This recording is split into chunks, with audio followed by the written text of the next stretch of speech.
నీచుడు చచ్చాడు. మనవరాలి వరుసైన అమ్మాయిపై అత్యాచారం చేసిన నారాయణరావు చెరువులో శవమై తేలాడు. బుధవారం అర్ధరాత్రి మెజిస్ట్రేట్ ముందుకు హాజరుపరచడానికి తీసుకెళ్తున్న సమయంలో తుని కోమటి చెరువులో దూకేశాడు. గురువారం ఉదయం గజ ఈతగాళ్ల సాయంతో మృతదేహాన్ని పోలీసులు వెలికితీశారు. నారాయణరావును నిన్న సాయంత్రమే పోలీసులు అరెస్టు చేశారు. ఘటన తీవ్ర చర్చనీయాంశమైన తరుణంలో అర్ధరాత్రి పూట రహస్యంగా నిందితుడిని మెజిస్ట్రేట్ ఎదుట హాజరుపరిచేందుకు తీసుకువెళ్లబోయారు. మార్గమధ్యమంలో టాయిలెట్కు వెళతామంటే వాహనం ఆపామని, ఆ సమయంలో నిందితుడు నారాయణరావు చెరువులో దూకేశాడని పోలీసులు చెబుతున్నారు. నారాయణరావు పారిపోవాలని చూశాడా, ఆత్మహత్య యత్నం చేశాడా అనేది స్పష్టత లేకుండా పోయింది. నారాయణరావు శవం తేలిన కోమట్ చెరువు తుని పట్టణానికి 2 కిలోమీటర్ల దూరంలో ఉంది.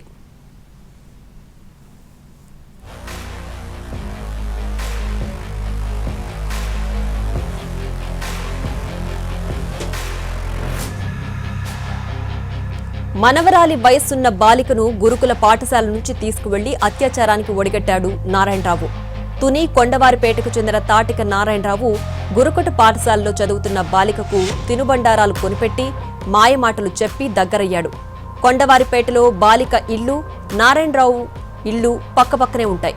జగన్నాథగిరిలోని ఏపీ గురుకుల బాలికల పాఠశాలలో బాలిక చదువుకుంటోంది. తండ్రి లేకపోవడంతో తల్లే సెలవులప్పుడొచ్చి చూసిపోతుంటుంది. మంగళవారం నాడు బాలిక చదివే స్కూల్కు వెళ్లిన నారాయణరావు ఆమెకు తాను తాతనంటూ సిబ్బంది వద్ద నమ్మబలికాడు. బాలిక ఆరోగ్యం బాగాలేదని ఆసుపత్రిలో చూపిస్తానంటూ బయటకు తీసుకువెళ్లాడు. తొండంగి సమీపంలోని ఓ తోట వద్ద అఘాయిత్యానికి పాల్పడ్డాడు. స్థానికుడొకరు చూసి గట్టిగా నిలదీయడంతో తామిద్దరం ఒకే సామాజిక వర్గమని, తాను మున్సిపల్ కౌన్సిలర్ని అంటూ బెదిరించి అక్కడి నుంచి జారుకున్నాడు. ఈ ఘటనను స్థానికుడు వీడియో తీసి సోషల్ మీడియాలో పెట్టడంతో నారాయణరావు ఆకృత్యం వెలుగులోకొచ్చింది.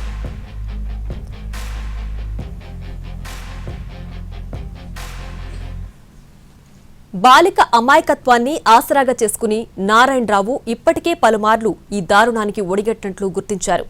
నారాయణరావు వ్యవహారం సోషల్ మీడియాలో వైరల్ కావడంతో విషయం వెలుగులోకొచ్చింది. నిందితుడిని కఠినంగా శిక్షించాలని, పాఠశాల సిబ్బందిపై చర్యలు తీసుకోవాలని కుటుంబ సభ్యులు, దళిత సంఘాల నాయకులు, పలువురు ప్రజాప్రతినిధులు ఆందోళనకు దిగారు. నారాయణరావును నిన్న అర్ధరాత్రి గ్రామస్తులు చితకబాదారు.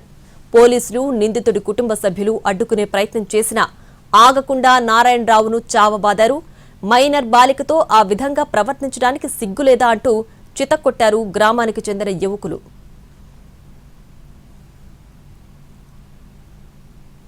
నారాయణరావుకు 2 భార్యలు, 4 పిల్లలు ఉన్నారు.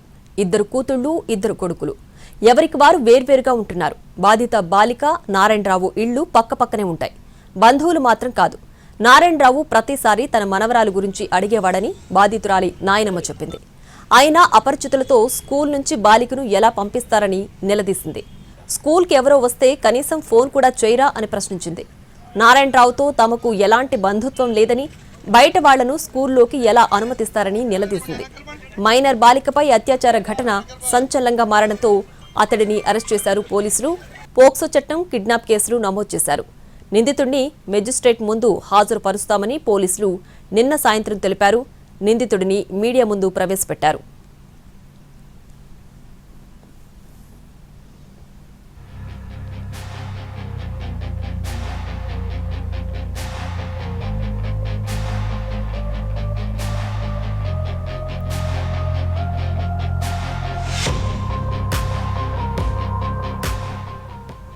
ఆ తర్వాత నారాయణరావును ప్రభుత్వ ఆసుపత్రికి తరలించి మెడికల్ టెస్టులు చేయించారు. ఆ తర్వాత వెంటనే పోలీస్ స్టేషన్కు తరలించారు.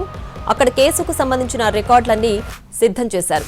రాత్రి సమయంలో మెజిస్ట్రేట్ వద్దకు ఎస్కార్ట్తో నారాయణరావును పంపించారు పోలీసులు. అంతకుముందే మెజిస్ట్రేట్కు కూడా సమాచారం ఇచ్చారు. ఇతర పనుల వల్ల కొంచెం లేట్ అయిందని మెజిస్ట్రేట్కు తెలియజేశారు పోలీసులు. కోమటి చెరువు ప్రాంతానికి రాగానే టాయిలెట్కు వెళ్లాలని చెప్పాడు నారాయణరావు. వెంటనే వాహనం ఆపారు పోలీసులు. కిందకు దిగగానే చెరువు వద్దకు వెళ్లాడు నారాయణరావు. ఆ తర్వాత నీళ్లలో దూకినట్లుగా శబ్దం వినిపించింది. అప్పటికి అంతా చీకటిగా ఉంది. అయోమయానికి గురైన ఎస్కాట్ పోలీసులు వెంటనే ఎస్ఐకి సమాచారం అందించారు. ఎస్ఐ కూడా సిఐ, డీఎస్పీలకు సమాచారం ఇచ్చారు. వెంటనే పోలీసులు గజ ఈతగాళ్లను రంగంలోకి దింపారు. 10 మంది గజ ఈతగాళ్లు చెరువులో గాలించిన ఫలితం లేకపోయింది. తెల్లవారాక నారాయణరావు మృతదేహం నీళ్లపై తేలింది. వెంటనే నారాయణరావు కుటుంబ సభ్యులకు సమాచారం ఇచ్చారు పోలీసులు.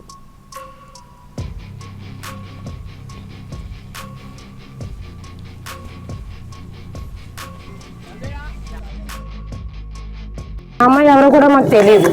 ఆ అమ్మాయిని అంటే ఇంట్లో తరచూ వచ్చి పిల్లలు పేరెంట్స్తో కూడా బాగానే కలిసి ఉంటారు కదా సార్. ఆ అమ్మాయిని హాస్టల్ నుంచి తీసుకొచ్చాడో ఎక్కడి నుంచి తీసుకొచ్చాడో మాకు తెలియదు. ఆ అమ్మాయే ఎవరో తెలియదు అంటే అమ్మాయి ఎక్కడ చదువుతుందో కూడా మాకు తెలియదండి.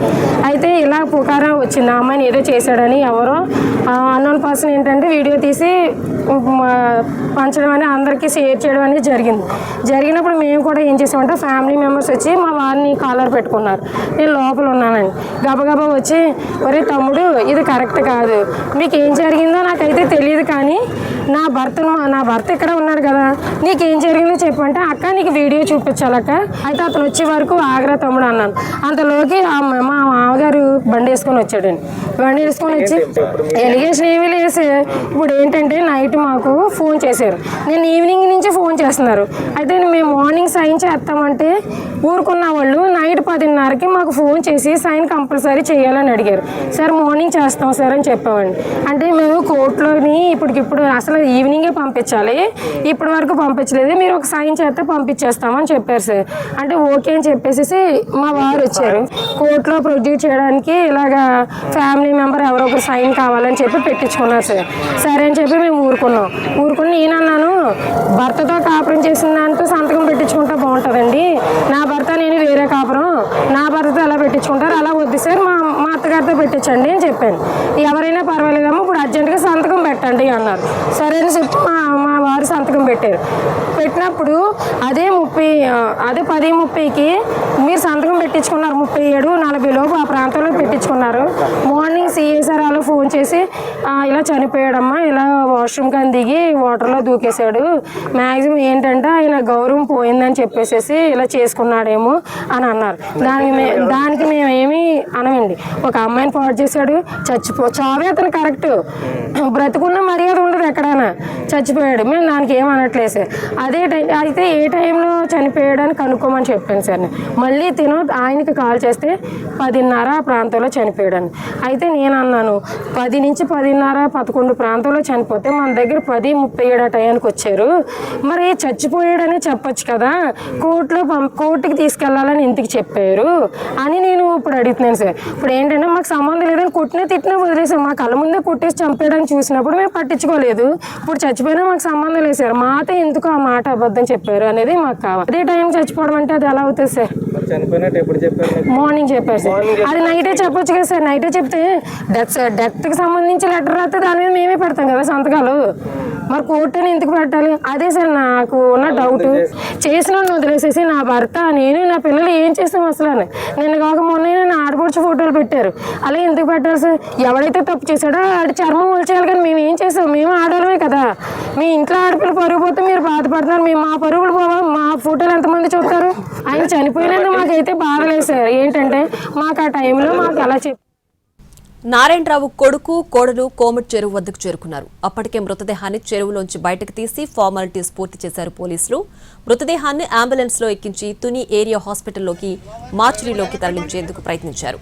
అంబులెన్స్ ని నారాయణరావు కొడుకు కోడలు అడ్డుకున్నారు. వారికి ఇతర కుటుంబ సభ్యులు బంధువులు మద్దతుగా నిలిచారు. పోలీసులతో వాగ్వాదానికి దిగారు. దీంతో కాసేపు కోమటి చెరువు దగ్గర ఉద్రిక్త పరిస్థితి ఏర్పడింది.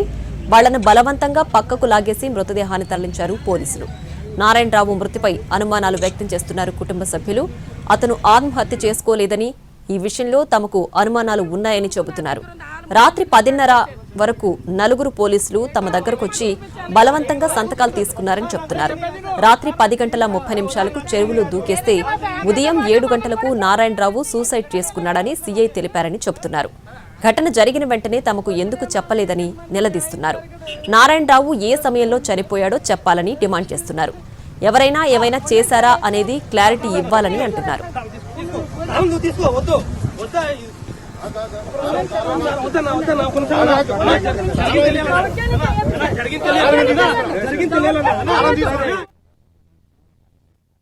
చనిపోయాడు. మాకు 10:30 కదా వచ్చి నా దగ్గర సంతకాలు తీసుకున్నారు. 6 గంటలకు ముందు ఫోన్ చేశారు. నేను ఉదయం పెడతాను సార్ ఎందుకని నేను అన్నాను. అయినా సార్ వాళ్ళు వినకుండా నైట్ 10:30 ఆ టైంకి ఫోన్ చేసి ఇంటికి వచ్చేసేసి నేను పెడితే కానీ వెళ్ళమని చెప్పి కూర్చున్నారు. 4 వచ్చారు. ఇంకేం చేస్తామండి, పెట్టాం సంతకం పెట్టిన తర్వాత కొన్ని మార్నింగ్ సీఏ గారు ఫోన్ చేశారు 6-7 టైం కల్లా ఫోన్ చేసి ఇలాగ మీ నాన్నగారు ఇలాగా సూసైడ్ చేసుకున్నారంటే అన్నారు. కానీ ఆ సూసైడ్ కాదు కదా, అది నైట్ 10:30కి అదే అప్పుడు బాత్రూమ్ తీసుకొచ్చిన అతను బాత్రూమ్కి వెళ్ళి దూకేశారు అన్నప్పుడు మరి అప్పుడే మాకు ఇంటిమేట్ చేయాలి కదా అనేది. అదే మరి అక్కడి నుంచి తీసుకెళ్ళింది రూరల్ స్టేషన్లో ఉన్నారు ఆయన. రూరల్ స్టేషన్ నుంచి ఇక్కడ టౌన్ స్టేషన్ తీసుకొచ్చారు. అక్కడ హైవే మీద విజువల్స్ ఉంటాయి, సీసీ కెమెరా విజువల్స్ ఉంటాయి. ఇక్కడ టౌన్లోకి వెళ్ళేటప్పుడు రికార్డింగ్ కూడా ఉంది నా దగ్గర. టౌన్లోకి వెళ్ళినప్పుడు సూసైడ్ కాదు సార్, ఇది సూసైడ్ కాదు. టౌన్లోకి తీసుకెళ్లారు, టౌన్లో తీసుకెళ్ళినప్పుడు అక్కడ కూడా కెమెరాస్ ఉంటాయి. ప్రతి దగ్గర ఆయన స్టేషన్ వరకు కూడా కెమెరాస్ ఉంటాయి, స్టేషన్ దగ్గర కూడా కెమెరా ఉంటుంది. ఇప్పుడు ఆయన చనిపోయిన విధానం చూస్తే మాకు బాగోలేదండి. అది యాక్చువల్గా అయితే మేము బయటికి, ఆయన చనిపోయినా మేము బయటికి అనుమానాస్పదంగా సార్ అది చనిపోయిన విధానం. మాకు అది ఎలాగన్నా సరే అది సీసీ ఫుటేజ్ విజువల్స్ తీసి మాకు అది బయటకు. నారాయణరావు ఆత్మహత్య చేసుకున్నాడా లేదంటే టాయిలెట్ కని వెళ్లి ప్రమాదవశాత్తు చెరువులో పడిపోయాడా? ఇప్పటికైతే విషయం క్లారిటీ లేదు. ఈ ఘటనపై పోలీసు దర్యాప్తు జరగాల్సింది. దర్యాప్తు జరిగితేనే అసలు విషయం బయటకొస్తుంది. ఈ ఘటనలో పోలీసుల నిర్లక్ష్యం ఎంత అనేది కూడా తేలాల్సింది.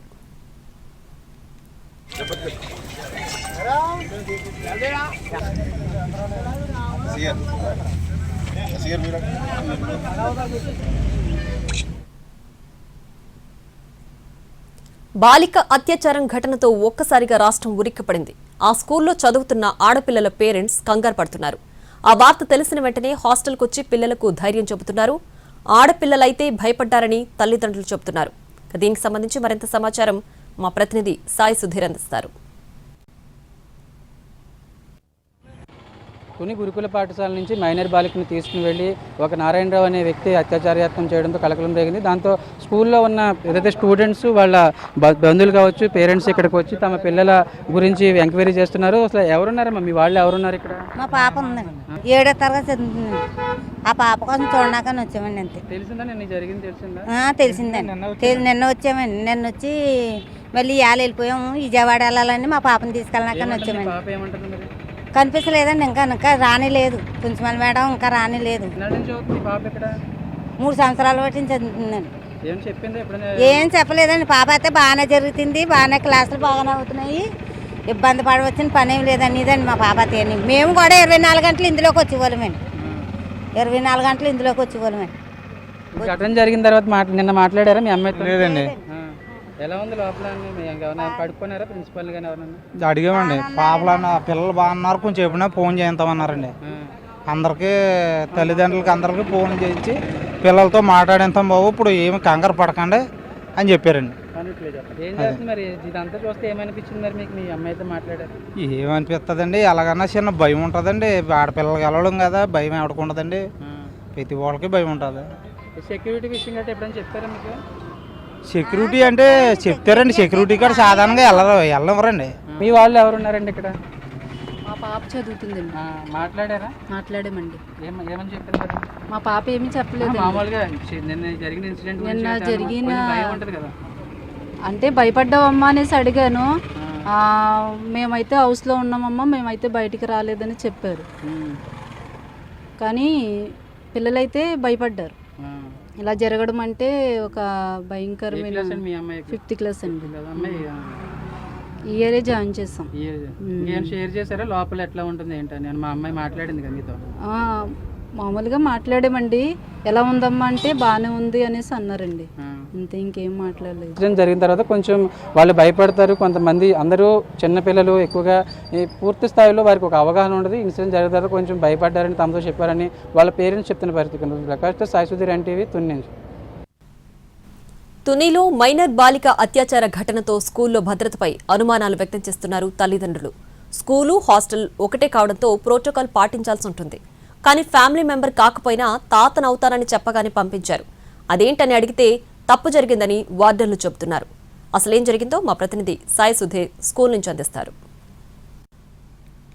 తుని గురుకుల పాఠశాలలో జరిగిన ఘటనతో ఇటు పేరెంట్స్ కావచ్చు, అదేవిధంగా పిల్లల బంధువులందరూ కూడా స్కూల్ దగ్గరికి వస్తున్నారు. అసలు ఏం జరిగింది ఏంటి, స్కూల్కి సంబంధించి ఎటువంటి భద్రత ఉందని కూడా పూర్తి స్థాయిలో వివరాలు తెలుసుకునే పనిలో పడ్డారు. ఇదే తుని గురుకుల పాఠశాల. ఇందులోనే దాదాపు 500 మంది స్టూడెంట్స్ చదువుకుంటారు. దానికి సంబంధించి కూడా ఒక ప్రోటోకాల్ ఉంటుంది. ఎందుకంటే హాస్టల్ కావచ్చు, అదేవిధంగా స్కూల్ కూడా ఇదే కావడంతో దానికి సంబంధించి ఒకవేళ బయట వ్యక్తులు ఎవరైనా వస్తే దానికి సంబంధించి ఒక ప్రోటోకాల్ ఉంటుంది. మరొక వైపు ఇటు ఏ విధంగా పంపించారు, ఒకవేళ ఖచ్చితంగా వాళ్ళకి సంబంధించి ఏ విధంగా పంపించారని సమాధానం చెప్పాల్సి ఉంటుంది. కానీ ఇటు ప్రస్తుతం గురుకుల పాఠశాలకు సంబంధించిన ప్రిన్సిపల్ ఉన్నారు. అసలు ఎట్లా ఉంటుంది మేడం, ప్రోటోకాల్ ఎట్లా ఉంటుంది స్కూల్ నుంచి బయటికి పంపించాలంటే? పేరెంట్ రావాలండి. పేరెంట్ వస్తేనే, పేరెంట్ అనుమతితోనే పిల్లల్ని పంపిస్తాము. యాక్చువల్లీ నిన్న నేను 4 రోజులు సెలవు పెట్టేసి హైదరాబాద్ వెళ్ళినాను మా ఫాదర్కి బాగలేక. సో ఈ లోపల ఆ పాప వాళ్ళ తాతయ్య అంటే మేము గేట్ తీయం సాధారణంగా ఎవరైనా, వాళ్ళ తాత 4 సార్లు ఏవో స్వీట్స్ అవి పట్టుకొచ్చిస్తే తాతగారినే పిల్లలందరికీ పరిచయం చేసిందట. హౌస్ మేడం రీసెంట్గా కొత్త ఆవిడ వచ్చారు, ఆవిడకి కూడా ఇంజెక్షన్ చేయించుకోవాలి, నాకు ఎనిమిక్గా ఉన్నాను ఇంజెక్షన్స్ అని 15-20 రోజుల క్రితమే ఒకసారి చెప్పింది. సో ఆ క్రమంలో ఈవిడ కన్ఫర్మ్ చేసుకొని వచ్చింది పిల్ల తాతయ్యేనా అని పిల్లల్ని కూడా అడిగి కన్ఫర్మ్ చేసుకొని పంపించింది. బట్ ఆ అమ్మాయికి యాక్చువల్లీ ఎలాంటి ఇది లేదు, మెడికల్ అవసరం కూడా లేదు. Unfortunately this was happened. గతంలో 3 సార్లు ఇలాగే తీసుకుని వెళ్ళాడని పోలీసులు చెప్తున్నారు. అంటే అప్పుడు మీరు ప్రిన్సిపల్గానే ఉన్నారు, అప్పుడు మరి మీరు ఎందుకు ఆయన అడ్డుకోలేకపోయారు? లేదంటే వాళ్ళ పేరెంట్స్కి సమాచారం ఇవ్వాల్సి కదా? అదే మేము పర్మిషన్ ఇచ్చేటప్పుడు నేను ఈ ఆధార్ వీటికి వస్తుంటారు, 1 అవర్ 2 అవర్ అయితే పేరెంట్ అన్నది కన్ఫర్మ్ చేసుకొని తల్లి తండ్రికి పిల్లని హ్యాండ్ ఓవర్ చేసి 2 అవర్స్ తర్వాత పిల్ల లోపలికి వచ్చిందో లేదో చెక్ చేసుకోమంటాను. అలాగా ఈసారి ఆ తాత ఎవరు అన్నది తల్లిని కనుక్కోకుండా పంపించడం అనేది చిన్న ఎర్రర్. వచ్చిన ఆయన చాలాసార్లు రిపీటెడ్గా ఆ పిల్లకి స్వీట్స్ అవి తెచ్చిస్తూ, బిస్కెట్స్ అవి తెచ్చిస్తూ, వాళ్ళ పేరెంట్స్ ప్రకారం వాళ్ళ అమ్మమ్మ వాళ్ళ ఇంటి ఎదురుట ఆయన రాత్రిపూట కూడా 11:30 దాకా ఆ పిల్లతో ఆడుకోవడము, ఆయన వీళ్ళింటికి రావడము, ఆ పిల్లకి పూర్వ పరిచయాలు ఉన్నాయి. మా తాత అంటుంటే ఈ మెడికల్ అర్జెన్సీ స్టాఫ్ నర్స్ కూడా లీవ్లో ఉన్నారు.